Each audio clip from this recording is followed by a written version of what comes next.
আগে কেরিয়ার পরে বিবাহ, এটি হচ্ছে বস্তুবাদী দুনিয়ার সেকুলারিজমের উপর ভিত্তি করে তৈরি হওয়া শিক্ষা ব্যবস্থার ট্রেন্ডিং।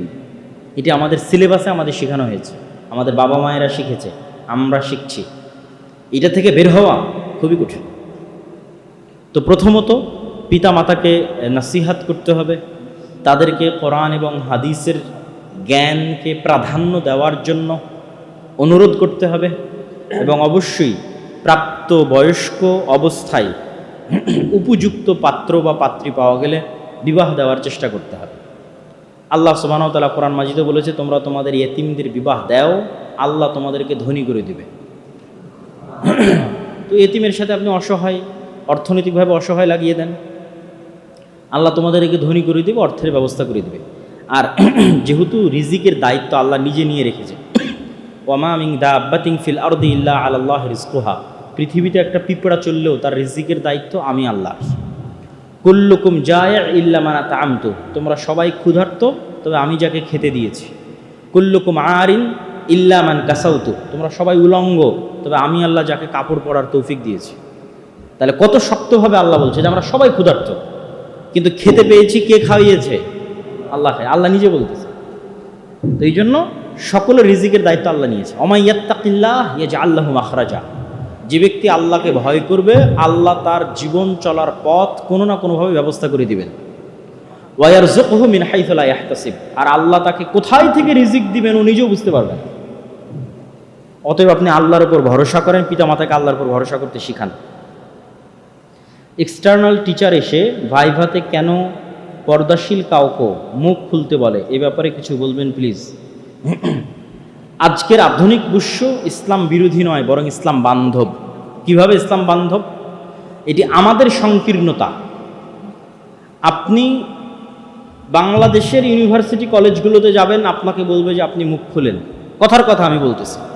বা অনেক মুসলিম দেশের ইমিগ্রেশন ক্রস করবেন, বলবেন মুখ খুলেন।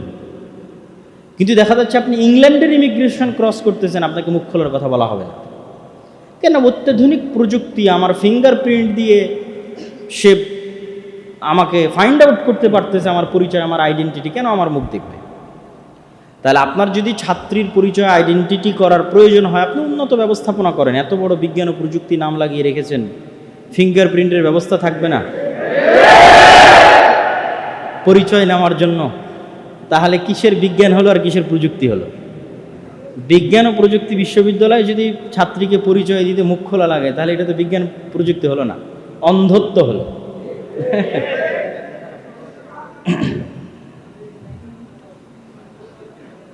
মেয়েদের চাকরি বিষয়ে কিছু বলবেন। ইসলামের পরিবার ব্যবস্থায়,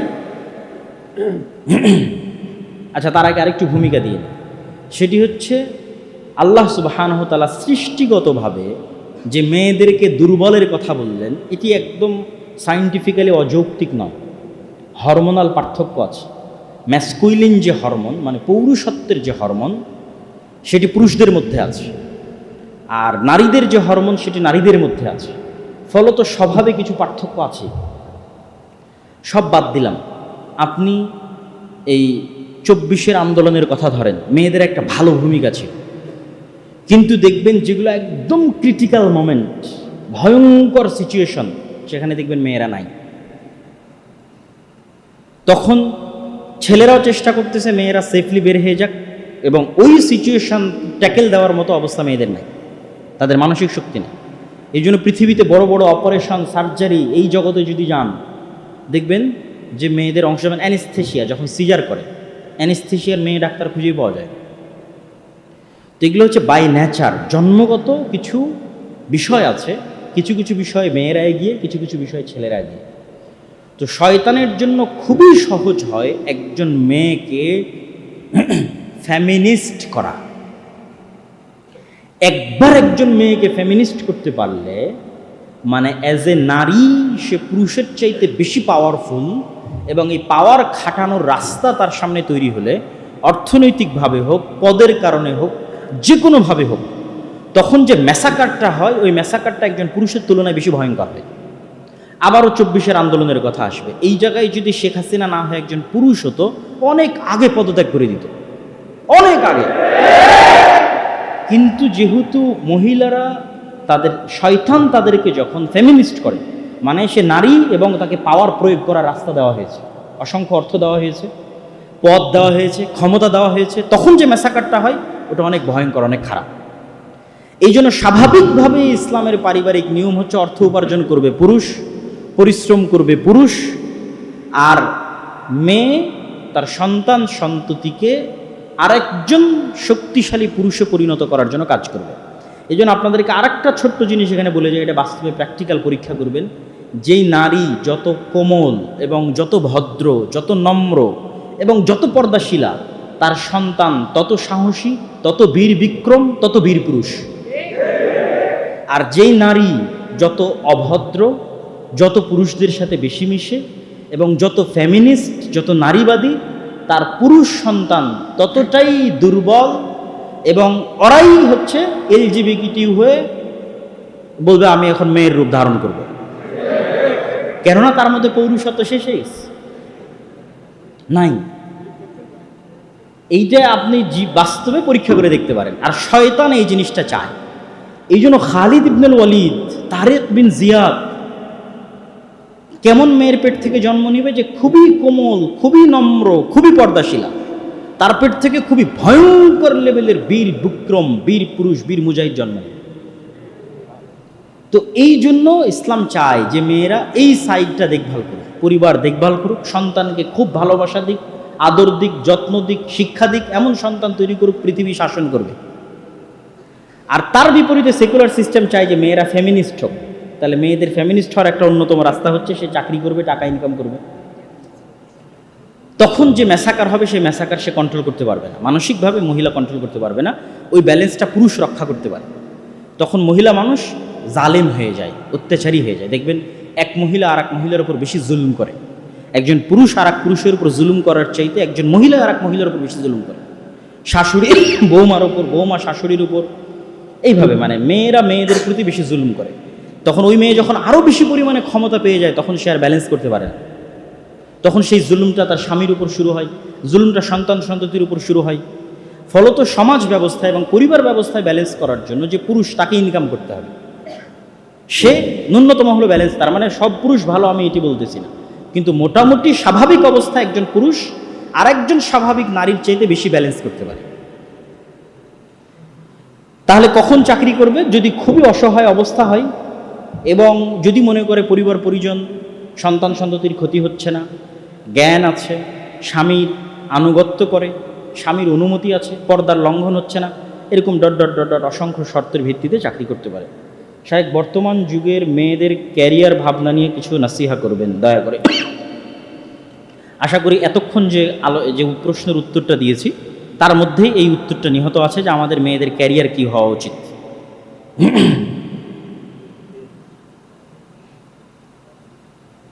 বিয়ের ক্ষেত্রে ব্যক্তিটি কি পূর্ব নির্ধারিত থাকে? মানে জীবনসঙ্গীর কথা বলছি না, দোয়ার মাধ্যমে আমার উত্তম জীবনসঙ্গী পেতে পারি? আল্লাহ সুবহানাহু ওয়া তাআলা নিজেই তাকদীর নির্ধারণ করেছেন, আবার আল্লাহ সুবহানাহু ওয়া তাআলা নিজেই দোয়া করার আদেশ দিয়েছেন, আল্লাহ সুবহানাহু ওয়া তাআলা নিজেই চেষ্টা করার আদেশ দিয়েছেন। সবার কথা বাদ দিলাম, আপনি মুসা আলাইহিস সালামের জীবনী পড়ে দেখেন।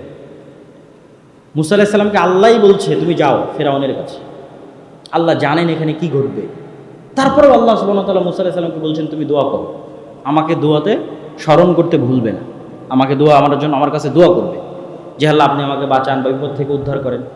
আল্লাহ চাইলে মুসা আলাইহিস সালামের মুখের তোতলামি এমনি ভালো করে দিতে পারতেন। তারপরে মুসা আলাইহিস সালামকে শিখালেন আপনি দোয়া করেন, রব্বি ইশরাহ লি সাদরি ওয়া ইয়াসসির লি আমরি ওয়াহলুল উকদাতাম মিন লিসানি ইয়াফকাহু কাওলি। দোয়া একটি ইবাদত যা আল্লাহ পছন্দ করে। তো তাকদীরের লিখন আল্লাহ সুবহানাহু ওয়া তাআলার জ্ঞান, কিন্তু স্বাভাবিকভাবে প্রত্যেক কল্যাণকর জিনিসের জন্য মানুষের বুদ্ধি বিবেক থাকা যতক্ষণ আছে ততক্ষণ তাকে চেষ্টা করতে হবে এবং আল্লাহ সুবহানাহু ওয়া তাআলা এতে বরকত দেবে। অতএব দোয়া করতে হবে, ভালো মানুষ খুঁজে বের করার চেষ্টা করতে হবে। মোবাইল ফোনের উপর আসক্তি কিভাবে কমানো যায়, নামাজে কিভাবে মনোযোগ ধরে রাখবো? মোবাইল ফোনের আসক্তি কমানোর একটা উপায়, ঘুম থেকে উঠে মোবাইল চালানো যাবে না, ঘুমানোর আগে মোবাইল চালানো যাবে না। সর্বনিম্ন এই জিনিসটা মেনটেন করবেন, আশা করি একটু একটু করে কমবে মোবাইল ফোনের আসক্তি। শুধু দুইটা জিনিস মেনটেন করবেন, ঘুমানোর আগে কখনোই মোবাইল চালাবেন না, অন্তত আধা ঘন্টা 1 ঘন্টা মোবাইল আগে রেখে দেবেন, আর ঘুম থেকে উঠে অন্তত 2-3 ঘন্টা 3-4 ঘন্টা মোবাইলে হাত দিবেন না, যত জরুরি যত ইমার্জেন্সি হোক। ইম্পর্টেন্ট আর ইমার্জেন্সির মধ্যে পার্থক্য করতে পারতে হবে। ইমার্জেন্সি হচ্ছে এখনই ফোন আসতেছে, কিন্তু আর্জেন্ট হচ্ছে এখনই ফোন আসতেছে বা ইমার্জেন্সি, কিন্তু এই ফোনটাকে আমার জন্য ইম্পর্টেন্ট, এই ফোনটাকে আমার কোনো কাজে লাগবে, আমার কোনো উপকারে আসবে, কোনো কাজে লাগবে না, কোনো উপকারে আসবে না। অতএব ইমার্জেন্সি হলো, আর্জেন্ট হলেও থাক, দরকার নেই। ইম্পর্টেন্ট কোনটা সেটার প্রতি ফোকাস রাখেন। প্রত্যেক আর্জেন্ট ইমার্জেন্সি কখনো ইম্পর্টেন্ট হয় না, কিছু আর্জেন্ট কিছু ইমার্জেন্সি ইম্পর্টেন্ট হতে পারে। শিক্ষকেরা অল্প কিছু ক্লাস নেয় এবং দেরি করে ক্লাসে আসে, আবার অল্প সময় পরে চলে যায়।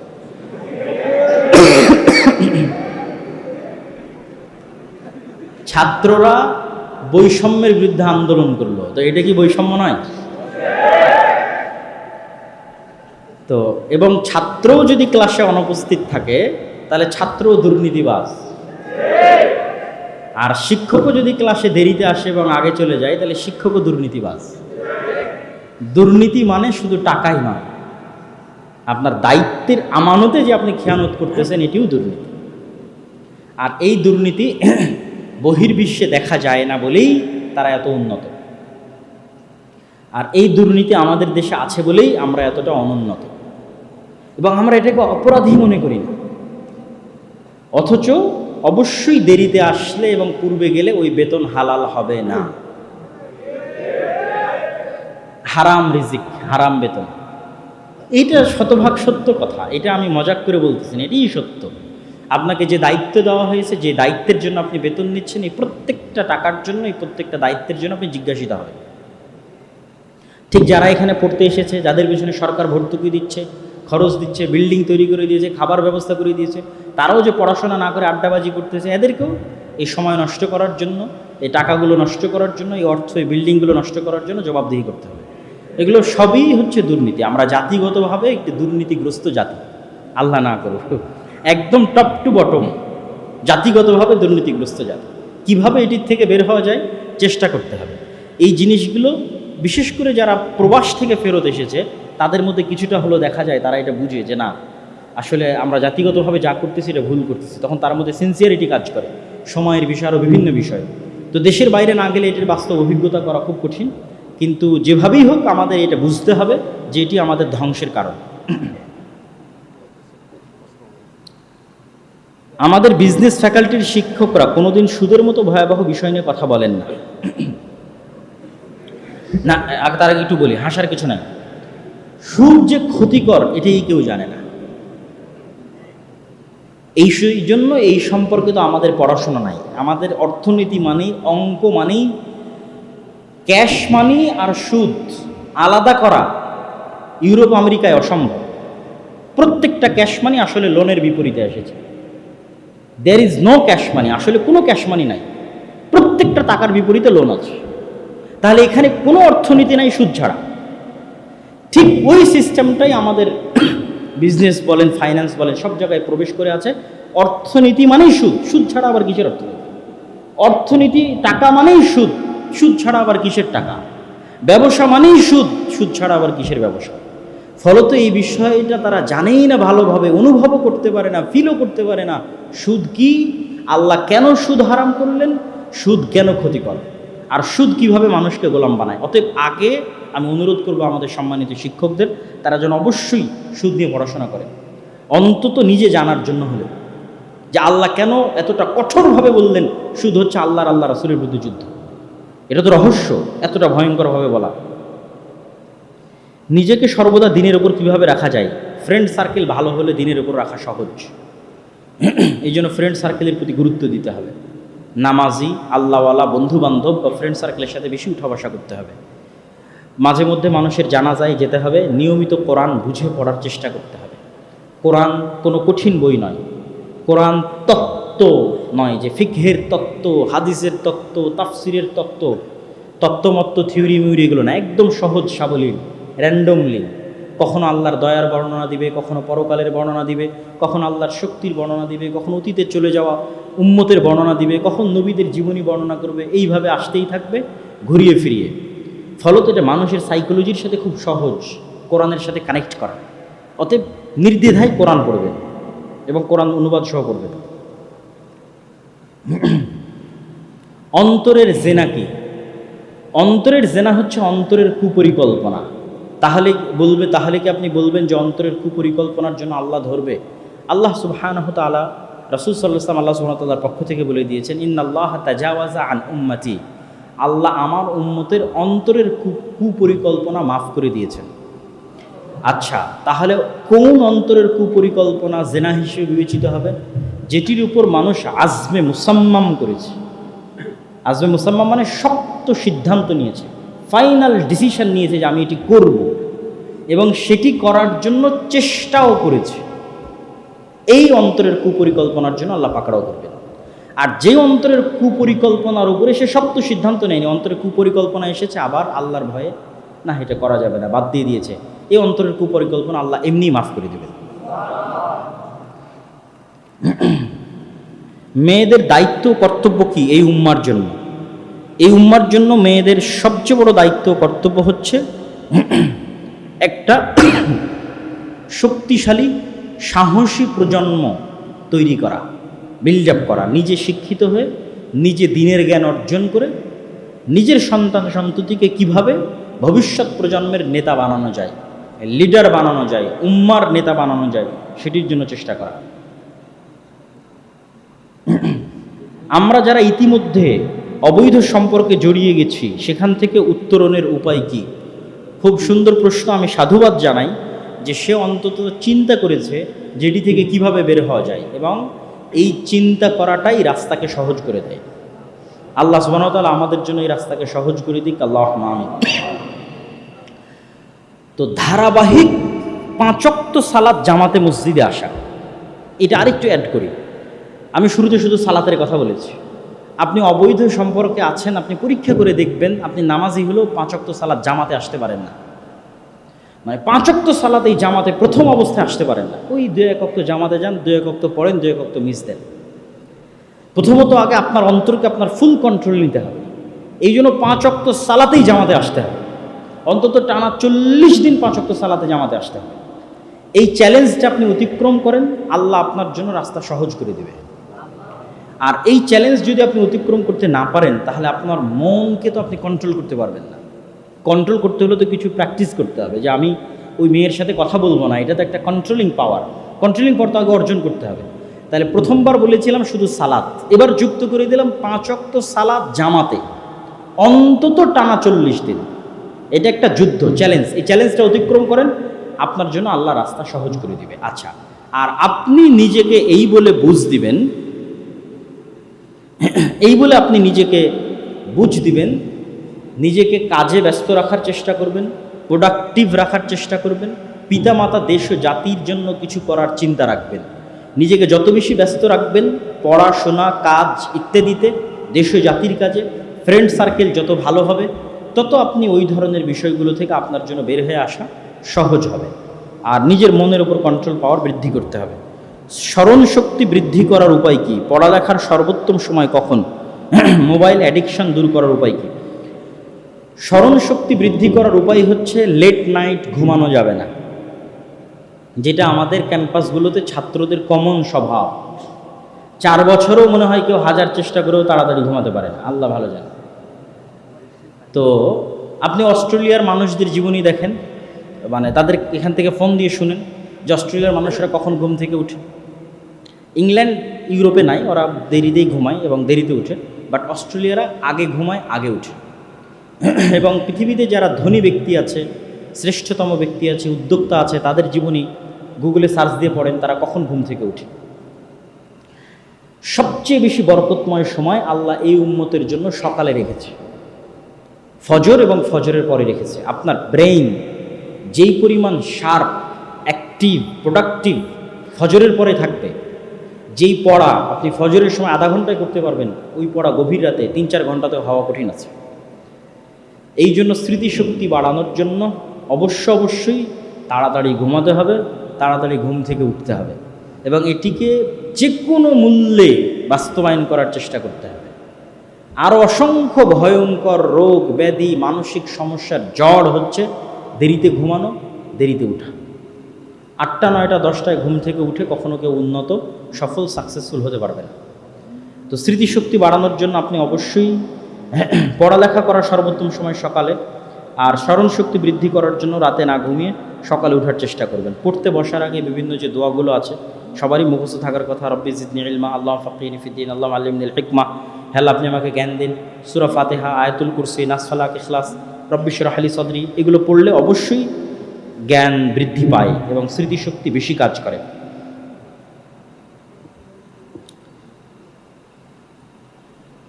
শায়েখ কিছু ইসলামী বই সাজেস্ট করুন যেগুলো মুসলিম নারীর জন্য পড়া আবশ্যক। প্রথমত, যে 4জন শ্রেষ্ঠ নারী তাদের জীবনী পড়েন। মারিয়াম আলাইহিস সালাতু ওয়াস সালামের জীবনী পড়েন, ফেরাউনের স্ত্রীর জীবনী পড়েন, আয়েশা রাদিয়াল্লাহু তাআলা আনহার জীবনী পড়েন, খাদিজা রাদিয়াল্লাহু তাআলা আনহার জীবনী পড়েন। আরও যারা শ্রেষ্ঠতম নারী রাসূল সাল্লাল্লাহু আলাইহি ওয়াসাল্লামের যুগে বা তার পূর্বে অতিক্রম করে গেছে তাদের জীবনী পড়েন। এবং একটা বই পাওয়া যায় যে পৃথিবীর যারা হাদিস বর্ণনাকারী মুহাদ্দিসা, নারী মুহাদ্দিসা, তাদের উপর একটা গবেষণা আছে ইন্ডিয়ার একজন লেখক আকরাম নাদভি, এটা সম্ভবত বাংলাতে অনুবাদ হয়েছে। শুধু মুহাদ্দিসা, মুফাসসিরা, হাদিস বর্ণনাকারী মহিলা মানুষ, হাদিসের উপর পণ্ডিত, তাদের জীবনী তুলে ধরা আছে। এই জীবনীগুলো থেকে আপনি অনেক উৎসাহিত হবেন। পরীক্ষার হলে অন্যের দেখে নকল করা ইসলামের দৃষ্টিতে কি? এটি মনে হয় আর উত্তর দেওয়ার দরকার নাই, কেননা এটি আসলে বলার অবকাশ রাখে না। ব্যাংকে চাকরি হালাল নাকি হারাম, রিজিকের উপর যে আলোচনা করলাম এবং সুদের ইকোসিস্টেমের উপর যে আলোচনা করলাম সেটি যথেষ্ট। আপনি ইহুদিদের তৈরি করা ইকোসিস্টেমের অংশ হবেন, না ইহুদিদের তৈরি করা ইকোসিস্টেমের বিরুদ্ধে যুদ্ধ করবেন, যে ইকোসিস্টেমে তারা চায় কেউ যেন সুদমুক্ত না থাকতে পারে। আপনি যদি যুদ্ধ করতে চান, আল্লাহ আপনার জন্য রিজিকের রাস্তা উন্মুক্ত করে দিবে। পৃথিবীতে কেউ না খেয়ে মারা যায় না। আল্লাহ বলেছে লা তাকতুলু আওলাদাকুম খাশিয়াতা ইমলাক, তোমাদের সন্তানদের রুজির ভয়ে হত্যা করিও না, তোমাদেরকেও খাওয়াই আমি, তোমাদের সন্তানদেরকেও খাওয়াই আমি। আর একদম খাঁটি বাংলায় উচ্চারণ করলে এইভাবে উচ্চারণ করা যাবে, তোকেই তো আমি খাওয়াই রে, তো তোর সন্তানকেও কি তুই খাওয়াবি না আমি খাওয়াবো। মানে যদি খাঁটি বাংলায় অনুবাদ হয় যে লা তাকতুলু আওলাদাকুম, তোমরা তোমাদের সন্তানদের হত্যা করিও না, কেননা তোকেই এখন পর্যন্ত আমি খাওয়াই, এখন পর্যন্ত তোর খাওয়ার মালিক তুই নিজে হতে পারিস না, তো তোর যে সন্তান আসবে সেই সন্তানের মালিক তুই কবে হবে? তো আল্লাহ সুবহানাহু ওয়া তাআলা রিজিকের মালিক, রিজিকের রাস্তা বন্ধ হবে না, মানুষ কেউ না খেয়ে মারা যাবে না। ভাগ্য কি পূর্ব নির্ধারিত? এই উত্তর দিয়েছি। ভাগ্য মূলত আল্লাহর জ্ঞান। ছাত্রছাত্রীরা হিন্দু বা বিধর্মীদের বাসায় প্রাইভেট পড়ায়, এ সময় নাস্তা বা কিছু খাইতে দেওয়া হয়, এটা কি খাওয়া যাবে? কোনো সমস্যা নেই যদি হালাল হয়, যদি তাদের ধর্মীয় কোনো কিছু না হয় এবং হারাম কিছু না হয়। রাসূল সাল্লাল্লাহু আলাইহি ওয়াসাল্লাম বিধর্মীদের বাড়িতে খেয়েছেন। ইলম অর্জনের জন্য আল কোরআনের সাথে কি কি বই পড়তে হবে? ইলম অর্জনের জন্য কোরআনের সাথে কোরআন যদি শিখা হয়, কোরআন, এখানে আমি ছাত্রদের একটু উপদেশ দিব যে হাজি দানেশের যে ছাত্ররা আজকের অনুষ্ঠানের সাথে যুক্ত আছে তাদেরকে সহ যারা আজকে অনুষ্ঠানে অংশগ্রহণ করেছে, আপনারা বিশ্ববিদ্যালয়ে যেহেতু পড়াশোনা কেন্দ্রিক, এই দাওয়াতি কাজটা যদি আপনারা ধরে রাখতে চান, আপনাদেরকে বইভিত্তিক পাঠচক্র বা গ্রুপ স্টাডি করতে হবে। কোরআনের জন্য গ্রুপ স্টাডি করতে হবে, যেখানে কোরআন শিখবেন আর একজনকে শিখাবেন, আবার বিভিন্ন বইভিত্তিক গ্রুপ স্টাডি করবেন। তো সেক্ষেত্রে সবার আগে আপনারা আকীদা বা তাওহীদ এই জ্ঞানগুলোকে সামনে নিয়ে আসতে পারেন, আল্লাহর পরিচয়, পরকাল, এই কেন্দ্রিক যে বইগুলো আছে সেগুলোকে সামনে নিয়ে আসতে পারেন, কেননা এগুলো মানুষের বিশ্বাসকে মজবুত করে। আর পাশাপাশি আমাদেরও বই পুস্তকগুলোকে মূল্যায়ন করতে পারেন, যেমন মাসিকাল ইতিসাম আছে, নিয়মিত লিখি, অন্তত মাসিকাল ইতিসামের সম্পাদকীয়টা আপনারা কোনো এক সপ্তাহে গ্রুপ স্টাডি করলেন, আজকে সম্পাদকীয়তে কী লেখা আছে সেটার পক্ষে বিপক্ষে আলোচনা হলো। জ্ঞান কেন্দ্রিক যত চর্চা বাড়বে আপনাদের দাওয়াতি কাজ তত গতিশীল হবে। জ্ঞানবিহীন দাওয়াতি কাজ ঠুনকো এবং অস্থায়ী। অতএব ছাত্রদের প্রতি আমি উপদেশ দিব, নাসিহা করব, এবং যারা আয়োজন করেছে তারাও যদি চায় পার্সোনালি আমার সাথে অনুষ্ঠান পরে দেখা করতে, তাদেরকে উদ্দেশ্যে আরও কিছু পরামর্শ দিয়ে যাব ইনশাল্লাহ। পোস্টার বা ব্যানারে ছবি দিয়ে প্রচারণা চালানো যাবে কি না? অনলাইনে জিনিসটা স্থায়ী থাকে না, এই জন্য অনলাইনের বিষয়টা, আচ্ছা প্রথমত আগে বলি, প্রথমত কথা হচ্ছে, ছবি মূর্তি কোনো কিছুই ইসলামের দৃষ্টিতে কখনোই পছন্দনীয় এবং গ্রহণীয় নয়, 1 নাম্বার। 2 নাম্বার, শর্ত সাপেক্ষে সেটিকে প্রয়োগ করার কথা এই যুগের আলেম ওলামারা বলেছে। কি শর্ত সাপেক্ষে? যদি সেটা দিনের কাজে ব্যয় হয়।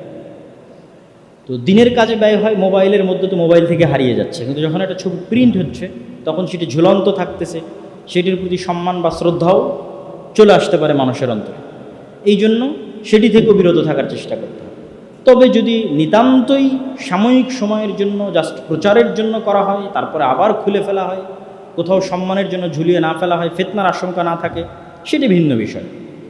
কোরআন ও সহিহ হাদিস থেকে মানুষকে আচ্ছা, আফগানিস্তানের শাসন সম্পর্কে আমরা কেমন ধারণা রাখব? প্রথমত, তাদের আকীদা বা তাদের আমল কি, এই নিয়ে বিতর্ক থাকতে পারে, এই নিয়ে কমেন্টস করাও যেতে পারে, পরামর্শ দেওয়া যেতে পারে, দাওয়াতও দেওয়া যেতে পারে, আলোচনাও করা যেতে পারে। কিন্তু শাসন ব্যবস্থায় তারা ন্যায়পরায়ণতা এবং সত্যবাদিতায় স্ট্রিক্ট।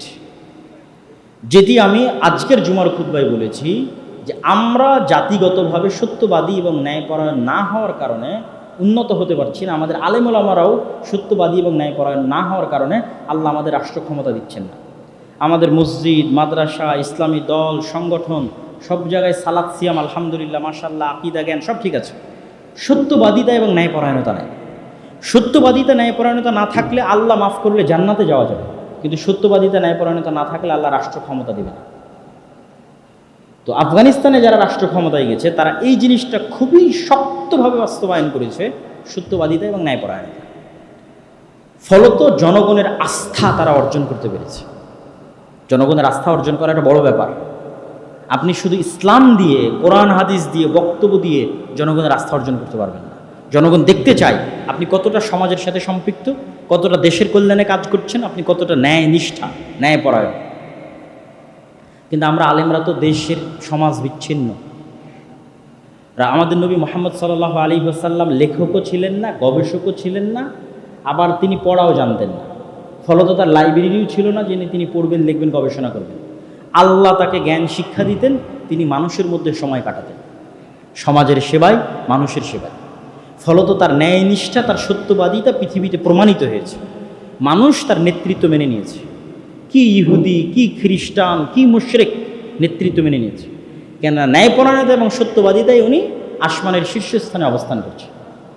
কিন্তু আমরা আলেম ওলামা, ইসলামী দল, সংগঠন, মসজিদ, মাদ্রাসা, আমাদের মধ্যে সব কিছু আছে আলহামদুলিল্লাহ, মাশাআল্লাহ, কিন্তু আমরা ওই একটা জায়গায় পিছিয়ে আছি।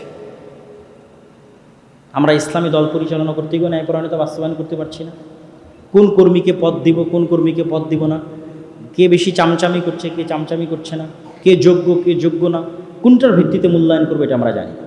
আর গত 15 বছর ফ্যাসিজম টিকেও ছিল এটির কারণে। নামাজি, হাজি, দানবীর, ওসি, ডিসি, এসপির অভাব বাংলাদেশে ছিল না, আজও না। কিন্তু ওসি, ডিসি, এসপি তার পদের প্রতি ন্যায়পরায়ণ হবে, আমানতদার হবে, এরকম ওসি, ডিসি, এসপির অভাব আছে। তো এরকম OC, DC, SP, sub registrar, সচিব যদি হয়, ক্ষমতায় যেই আসুক দেশে শান্তি প্রতিষ্ঠিত হবে। এগুলোকে বলা হয় শক্তিশালী ইনস্টিটিউট। ইংল্যান্ড এবং আমেরিকায় গণতন্ত্র কেন ফাংশন করে? গণতন্ত্র এই জন্য ফাংশন করে, ওদের ইনস্টিটিউট শক্তিশালী, বিচার বিভাগ শক্তিশালী, পুলিশ শক্তিশালী, আর্মি শক্তিশালী, সচিবালয় শক্তিশালী। মানে যে যার জায়গায় দায়িত্বে আছে সে তার দায়িত্বের জায়গায় স্ট্রিক্ট, ন্যায় এবং সৎ। ফলত ক্ষমতায় ডোনাল্ড ট্রাম্প কি জো বাইডেন এটা অতটা ম্যাটার করে না। কিন্তু আমাদের দেশে গণতন্ত্র ফাংশন করে না, করে আমাদের দেশে যেই ক্ষমতায় আসে সে পুরো শাসন ব্যবস্থাকে ম্যানিপুলেট করে, পুরো শাসন ব্যবস্থাকে দুমড়িয়ে মুচড়িয়ে নিজের পকেটের মধ্যে ঢুকিয়ে ফেলে। কি বিচার বিভাগ, কি আইন বিভাগ, কি পুলিশ, সব কিছু একাই শেখ হাসিনা। বিচার বিভাগও শেখ হাসিনা, পুলিশও শেখ হাসিনা, সব কিছু তিনি। এই মেন্টালিটির কারণে কখনোই ন্যায়পরায়ণতা এবং সত্যবাদিতা প্রতিষ্ঠিত হতে পারে না। আর যারা তার অধীনস্থ তাদের মেরুদণ্ড সোজা নয়। ওই জন্য বলেছি যে এমন মা লাগবে যে মেরুদণ্ড সোজাওয়ালা, যে ক্ষমতায় যেই আসুক কিন্তু তার পদের সাথে কম্প্রোমাইজ করবে না, আমানতের, দায়িত্বের খেয়ানত এবং ন্যায়পরায়ণতার সাথে খেয়ানত করবে। এরকম মেরুদণ্ড মজবুত আলা ওসি, ডিসি, এসপি, সচিব লাগবে, যারা হাজি দানেশ থেকে পড়ে বের হবে ইনশাআল্লাহ। আমাদের ক্যাম্পাসের প্রত্যেকটি ভাইকে আমরা কিভাবে ইসলামের ছায়াতলে নিয়ে আসতে পারি? যারা আজকের এই অনুষ্ঠানের সাথে দায়িত্বশীল আছে তারা আমার সাথে যেন অবশ্যই অনুষ্ঠান শেষে একটু গেস্ট রুমে হোক বা কোথাও আলাদাভাবে বসে, এটার উত্তর আমি তাদের কাছে দিব ইনশাল্লাহ। ভালো ব্যবসায়ী বা উদ্যোক্তা হওয়ার জন্য ছাত্র জীবন ভার্সিটি লাইফ থেকে চর্চা ইসলামের আলোকে কেমন এবং ইসলামের গুরুত্ব কী? রাসূলুল্লাহ সাল্লাল্লাহু আলাইহি সাল্লাম বলেন, আত্তাজিরুস সাদুক, সত্যবাদী আমানতদার ব্যবসায়ী কিয়ামতের মাঠে নবীদের সাথে থাকবে, শহীদদের সাথে থাকবে। কত বড় কথা যে সত্যবাদী আমানতদার ব্যবসায়ী কিয়ামতের মাঠে নবীদের সাথে থাকবে, অনেক বড় কথা। ব্যবসায়ীরাই একমাত্র নিজের জন্য কিছু করতে পারে, পরিবারের জন্য কিছু করতে পারে, দেশ ও জাতির জন্য কিছু করতে পারে। চাকুরিজীবীদের জন্য কখনোই নিজের জন্য না, পরিবারের জন্য না, দেশ ও জাতির জন্য কারোর জন্যই কিছু করা সম্ভব হয় না। এই জন্য নামটাই ওরকম, চাকর, চাকুরিজীবী। উর্দুতে বলে নৌকরি, নৌকার, আপনি ঘর কা নৌকার, মানে আমার বাড়ির নৌকার মানে চাকর। তো এই জন্য রাসূলুল্লাহ সাল্লাল্লাহু আলাইহি ওয়াসাল্লাম ব্যবসাকে খুব প্রমোট করেছেন, সাহাবীদেরকে ব্যবসার প্রতি খুবই উদ্বুদ্ধ করেছেন, কৃষি কাজের প্রতি অনুৎসাহিত করেছেন। আর এমনিতেই জন্মগত তারা ব্যবসায়ী ছিল। আমাদের নবী মুহাম্মদ সাল্লাল্লাহু আলাইহি ওয়াসাল্লামও ব্যবসায়ী, কুরাইশরা সবাই ব্যবসায়ী। ফলত যত সাহাবী আসছে তাদের অধিকাংশই ব্যবসায়ী। ফলত ব্যবসা, আপনি বলতে পারেন মুসলিম উম্মার জাতীয় পেশা হচ্ছে ব্যবসা। অথবা আমাদেরকে ব্যবসায়ী হওয়ার, উদ্যোক্তা হওয়ার কী করতে হবে? চেষ্টা করতে, অবশ্যই চেষ্টা করতে হবে। এবং পৃথিবীর রিজিক যখন বন্টন হয়, এটা আমি এমনি বলতেছি, এটা কোনো হাদিস কোরআনের কথা না, পৃথিবীর রিজিক যখন বন্টন হয় আপনি গবেষণা করে দেখবেন বাড়িতে বসে, যে রিজিক যখন বন্টন হয় দেখবেন যে রিজিকের 100 ভাগের 80 ভাগ ব্যবসায়ীরা নিয়ে চলে যায়। এবার ওই ব্যবসায়ীদের হাত দিয়ে বাকিদের রিজিক, ওই ব্যবসায়ীদের হাত দিয়ে বাকিদের রিজিকে, বাকিদের মানে নায়ক নায়িকারও রিজিক হয় ব্যবসায়ীর হাত দিয়ে, হুজুরের রিজিকও হয় ব্যবসায়ীর হাত দিয়ে। কি বুঝলেন? রাজনীতিবিদের রিজিকও হয় ব্যবসায়ীর হাত দিয়ে। মানে কিছু ব্যবসায়ী আছে যে নায়ক নায়িকাদেরকে টাকা দেয়, কিছু ব্যবসায়ী আছে যে রাজনীতিবিদদের টাকা দেয়, কিছু ব্যবসায়ী আছে যে মসজিদ মাদ্রাসায় টাকা দেয়। তাহলে আলটিমেটলি সারা পৃথিবী কারা চালাচ্ছে? ব্যবসায়ীরাই চালাচ্ছে। এই জন্য যখন রিজিক বন্টন হয় তখন সবচেয়ে বড় অংশ ব্যবসায়ীরা নিয়ে চলে যায়। চাকরিজীবীদের জন্য আসলে কিছুই থাকে না, লিমিটেড, সীমাবদ্ধ। পর্নোগ্রাফি ও হস্তমৈথুন থেকে বেঁচে থাকার উপায় কী? এটি আমাদের যুবক সমাজের জন্য অনেক বড় একটি সমস্যা এবং এটিও একটি অ্যাডিকশান বা আসক্তি। আর এই অ্যাডিকশান এবং আসক্তি থেকেও মুক্তির জন্য 1 নম্বর কাজ হচ্ছে 5 ওয়াক্ত সালাত জামাতে আদায় করা। এটা আপনারা হাসি মজাক হিসেবে নেবেন না, এটা আমি বারবার সিরিয়াসলি বলতেছি। এই সমস্যা থেকেও মুক্তি দিবে যদি সে নিজের নাফসের উপর কন্ট্রোল প্রতিষ্ঠা করতে চায়। সে এটাতে আসক্ত কেন? তার নাফসের উপর তার কন্ট্রোল নাই, ফলত তাকে তার নাফসের উপর কন্ট্রোল আনতে হবে।